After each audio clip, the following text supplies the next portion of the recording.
Let me tell you something most people don't want to hear. When you finally stop dancing around someone else's emotional dysfunction, they will try to punish you for waking up. And the most toxic final move they'll make, it's not loud, it's not dramatic, it's silence. Yeah, that's right. The grand finale isn't fireworks, it's disappearance. When someone with avoidant tendencies realizes they no longer have control over you, their final move often isn't explosive or dramatic. It's quiet, strategic, and deeply painful. It's silence. This isn't the silence of peace or reflection. It's the weaponized silence that's meant to unsettle you, to make you question your growth, and to pull you back into emotional submission. Avoidants don't need to raise their voice to destabilize you. They simply vanish, creating a vacuum that makes you wonder what you did wrong. But the truth is, their silence has nothing to do with your actions, and everything to do with their inability to face emotional discomfort. This kind of silence is a dirty move because it's cloaked in ambiguity. There's no closure, no conversation, no accountability, just confusion. Just the sudden removal of presence after you've stopped playing their game. See, when you're in a relationship, romantic, platonic, or even professional, with an avoidant, control often looks like inconsistency. They may pull you in with warmth one moment and push you away the next. You spend your time managing their emotional temperature, trying to be enough to keep them close, but not too much to trigger their fear of intimacy. It becomes a dance where you're constantly second-guessing yourself. But something powerful happens when you wake up. When you stop chasing, when you start setting boundaries and choosing emotional clarity over chaos, that's the moment they feel their grip loosening. And that's when the final move is made. Not to repair the relationship, but to punish you for no longer participating in their emotional avoidance. They fall off the face of the earth. They ignore your messages. They act indifferent. They withhold affection, attention, and even acknowledgement. And because you've been trained in this dynamic, it can feel like your fault. You may find yourself wondering, did I push too hard? Did I say the wrong thing? But let's make something clear. Their silence is not a response to your behavior. It's a response to their loss of power. Control for an avoidant is often exercised through emotional withholding. So when you start requiring consistency, honesty, or vulnerability, they no longer know how to engage. Rather than rise to meet you, they retreat to avoid confronting their own limitations. The silent treatment isn't a mature boundary. It's an emotional shutdown disguised as strength. What makes this so difficult is that the silence can feel like rejection. It can reawaken every wound you've ever had about being abandoned or unworthy. That's why it's such an effective move. They don't have to say anything to send you spiraling. But understanding this pattern gives you power. When you recognize the silence for what it is, not a reflection of your value, but a reflection of their emotional immaturity, you stop personalizing it. You start chasing peace. The reality is, avoidants don't know how to regulate closeness in healthy ways. So when you step into your power, they see it as a threat, not because you're wrong, but because you no longer fit into the framework where they get to call the emotional shots. Their silence is a defense, not a statement of truth. It's not clarity, it's cowardice. So the next time someone goes silent on you after you've chosen growth over dysfunction, remember this. Silence isn't always golden. Sometimes it's manipulation, wearing a mask. Don't fall for it. You didn't lose anything valuable. You simply outgrew someone who never had the tools to meet you where you were headed. When someone who is emotionally avoidant suddenly goes silent or disappears, it's easy to believe you did something wrong, that somehow your growth, your honesty, or your boundaries pushed them away. You start to question yourself. Was I too much? Did I say the wrong thing? Did I push them too hard? But here's what's really going on beneath the surface. Their silence isn't a reflection of your failure. It's a reaction to their fear. Avoidant individuals struggle with intimacy, even though deep down they crave connection like everyone else. The closer you get to them emotionally, the more their internal alarms start going off. That alarm doesn't come from you. It comes from old emotional wounds, unhealed trauma, or childhood conditioning that taught them closeness isn't safe. When you start showing up authentically, when you express your needs, when you ask for clarity, when you stop people pleasing, they don't see that as connection. They see it as a threat. That's when fear kicks in. Not because you're doing anything wrong, but because they don't know how to stay emotionally present when things get real. That fear doesn't always look like fear on the surface. It can look like coldness, detachment, arrogance, or indifference. But beneath that mask is someone who feels completely out of control emotionally. They don't know how to process discomfort in relationships. They don't know how to say, I'm scared. So instead, they pull away. And when they realize you're no longer trying to pull them back, they go silent. They shut down, they disappear. Their fear is not about you. It's about losing control of the narrative they've used to survive. That narrative might sound like, people always leave, or if I let someone in, I'll get hurt, or I have to protect myself at all costs. So when you step up with love, honesty, and emotional maturity, you're unintentionally exposing the places in them that still believe those old stories. You're shining a light on their fear. And people who aren't ready to confront that fear often respond with silence. They remove themselves from the situation, not to process and return with more clarity, but to escape the discomfort entirely. It's important to realize that their withdrawal isn't a signal for you to fix something. It's not a cue for you to shrink, to soften your truth, or to chase after them. It's a sign that they've hit an emotional limit, a wall, and instead of doing the work to move through it, they run from it. But that wall, it's theirs, not yours. You didn't put it there, you didn't build it, you just got too close to it. What hurts the most about this is that it feels like abandonment. It can trigger your deepest fears of being unlovable or too much. But what you're actually witnessing is someone choosing their fear over the possibility of connection. And that choice has everything to do with their emotional readiness, not your worth. You're not being punished. You're being shown the emotional capacity of the other person. Understanding this helps you stop internalizing their silence. It helps you stop interpreting their fear as your failure. It allows you to see the situation for what it is. Someone retreating because they don't yet have the tools to handle intimacy without feeling overwhelmed or unsafe. You can't fix that for them. You can't love someone out of their fear if they refuse to face it. What you can do is honor your own growth, stay grounded in your truth, and refuse to shrink just because someone else wasn't ready for the real you. When someone responds to your authenticity with silence, don't chase the silence. Don't question your evolution. Trust that their reaction reveals their capacity, not your shortcomings. So in the past, we wish we had a chance to just relax and refuse to be consumed by everything in our lives, but we've been conditioned to scramble, to suffer, to seek safety. And for years, we've been conditioned to seek outside validation, not our own worth. Their fear is not your fault. Their silence is not your rejection. It's their protection mechanism. And it only confirms that you're finally stepping into a version of yourself that no longer settles for emotional unavailability disguised as love.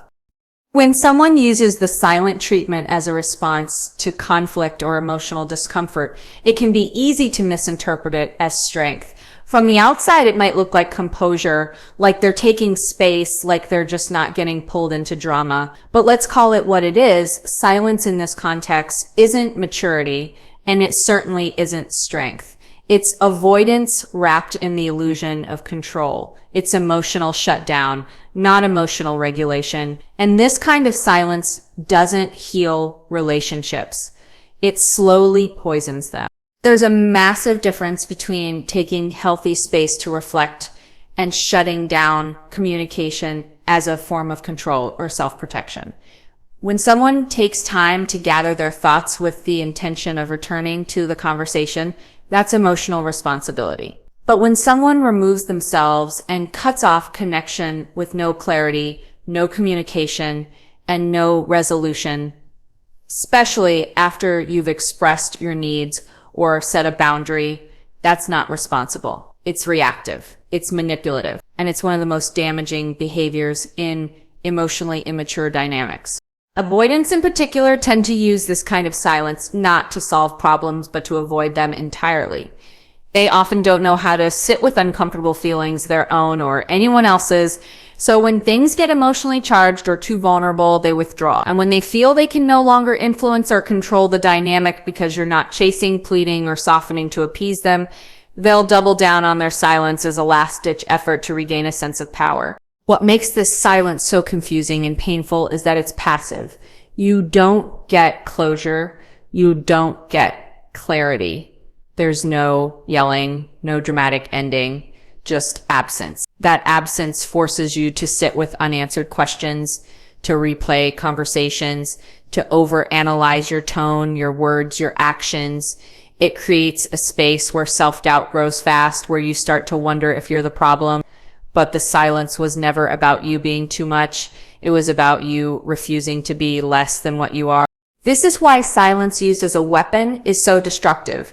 It creates an emotional imbalance. One person is left doing all the emotional labor, trying to repair something they didn't break, while the other sits in quiet avoidance, avoiding the discomfort of showing up. It's not a strength to refuse communication. It's not power to withhold presence. It's fear, plain and simple. But it's fear masked as control, and that's what makes it so toxic. True strength is staying engaged when things get difficult. It's saying, I'm uncomfortable, but I'm willing to talk. It's owning your part in the dynamic instead of disappearing to punish or protect yourself. Avoidant silence lacks this strength because it's based on escaping, not resolving. It may feel powerful to them in the moment, like they're protecting their peace, but in reality, they're just postponing growth, and in doing so, they harm not just the relationship, but themselves. When you see silence being used this way, you have to understand it's not your job to decode it, fix it, or soften yourself to make someone feel safe enough to return. Your job is to stay grounded in what's healthy. You don't chase silence. You don't beg for breadcrumbs. You recognize that real connection requires emotional courage, and when someone chooses to opt out of that by shutting down and vanishing, it speaks volumes about where they are in their own emotional development. Silence is not wisdom when it's used to avoid truth. It's not peace when it's rooted in fear. And it's certainly not love when it's used to punish someone for growing. You deserve conversations, not confusion. You deserve presence, not punishment. And you deserve someone who stays, not someone who disappears the moment they can't control the emotional tone anymore. When someone pulls away from you, especially through silence or emotional withdrawal, it can feel like a deep personal loss. You may grieve the connection, question your value, or replay every moment trying to figure out what went wrong. But the truth is, when someone chooses to disappear or disconnect rather than grow with you, you haven't lost anything. In fact, they're the one who has lost something truly rare, someone who showed up with love, with honesty, with a willingness to grow. And that loss isn't yours to carry. It's a painful reality, especially when you've invested time, energy, and heart into someone, whether it's a romantic relationship, a friendship, or even a close family bond. It's natural to feel grief when someone walks away. But pain and loss aren't always the same thing. Sometimes the pain comes from expectations being shattered, not from losing something that was ever solid in the first place. If someone's love was conditional on your silence, your compliance, or your emotional smallness, then their departure isn't a loss. It's a release. What makes this dynamic so difficult is the narrative many of us carry, that if someone leaves, it must mean we weren't enough. We think if we had just said less or more, if we had just been a little more patient, a little more accommodating, they would have stayed. But that kind of thinking ignores something crucial. People don't leave because of who you are. They leave because of what they're not ready for. And if what they're not ready for is honesty, intimacy, accountability, or growth, then you didn't lose them. They lost the opportunity to evolve with someone who was ready to go deeper. Avoidants in particular are skilled at creating the illusion that they're the ones in control. When they vanish or pull away, they may act indifferent, distant, or emotionally numb. But don't mistake that for confidence. That's not calm, that's disconnection. That's someone who is emotionally overwhelmed but unwilling to admit it. And when you stop chasing, stop trying to earn their love, and begin honoring your own emotional needs, they don't know how to respond, so they retreat. And in doing so, they don't just walk away from you, they walk away from the mirror you held up, the mirror that showed them what real connection looks like. You have to understand this. Your growth will cost you certain people, not because you've become too much, but because you've stopped being easily controlled. You stop shrinking to make others comfortable, and when someone can't meet you in that new version of yourself, they will fall away. That isn't your failure. It's your filter. It's life showing you who can actually walk with you and who is only comfortable with the version of you that kept yourself small. What they lost wasn't just your presence. They lost someone who was emotionally invested, someone who offered patience, compassion, understanding, and connection. They lost someone who was willing to go through the hard stuff, not just the easy parts. That kind of presence is rare. And if they couldn't see it, hold it, or grow with it, then they were never truly ready for what you had to offer in the first place. So the next time you feel that ache of being left behind, remind yourself, you didn't lose a person. You lost an illusion. What remained wasn't real connection. It was conditional attachment. And by letting go of that, you make space for relationships that are built on mutual respect, emotional availability, and real love. They lost that chance, not you. You're not empty. You're evolving. And what's coming next will meet you at the level you've finally reached. There comes a moment in every emotionally difficult relationship when silence falls like a final curtain. It's not the kind of silence that brings peace or resolution. It's the kind that tries to leave you wondering what you did wrong, what more you could have done, or if you were ever enough. But that silence, that withdrawal, is not the ending your heart might think it is. It's actually a turning point. It's not something to mourn, it's something to recognize as a clear signal that your growth has disrupted a dysfunctional pattern. And when someone chooses to walk away or shut down instead of growing with you, that's not your loss, that's your graduation. Often, when avoidants make their final move, whether through ghosting, silence, emotional abandonment, or indifference, it's not because you failed them. It's because they've hit a point where they can no longer manage or manipulate the dynamic. They've lost the ability to control the tone of the relationship. And rather than adapt to your new boundaries or emotional clarity, they opt out. That act, as painful as it might feel, is actually your biggest confirmation that you've outgrown a space you were never meant to stay stuck in.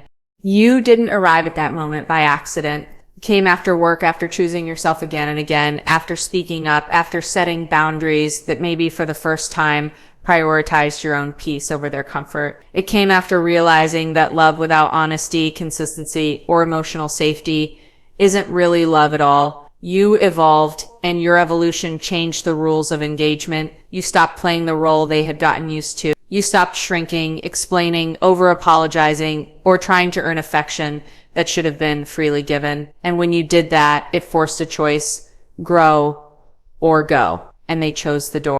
But their exit is not your ending, it's your release. It's life clearing the space, making room for something that will meet you on the level you finally reached. Because when someone leaves you for being too honest, too clear, too emotionally aware, what they're really saying is, I can't meet you there. And if they can't meet you there, then staying only requires you to dim your light, to lower your standards, and to keep repeating lessons you've already learned. This is the pivot point where so many people relapse, when silence feels like rejection and rejection feels like failure. But it's not. It's feedback. It's a marker that says, you've changed, and not everyone can come with you. And while that's hard to accept, it's also liberating, because it frees you from carrying the emotional weight of someone who was never truly present to begin with. You can choose to see that silence as abandonment, or you can see it for what it truly is: confirmation. Confirmation that your growth threatened the pattern. Confirmation that your healing made you incompatible with emotional immaturity. Confirmation that your truth made you untouchable to anyone still operating from fear, control, or avoidance. What they meant as a final move to leave you confused or hurt actually becomes your moment of clarity. That's the real power shift. You're not being punished. You're being redirected. Their silence is the closed door that confirms you no longer belong in that chapter. And instead of banging on it, asking for answers or validation, you can walk away knowing that you showed up fully, honestly, and with integrity. That's something they couldn't match. And it's something you don't need to apologize for. It's your signal to move forward, not bitter, but better. Not resentful, but wiser.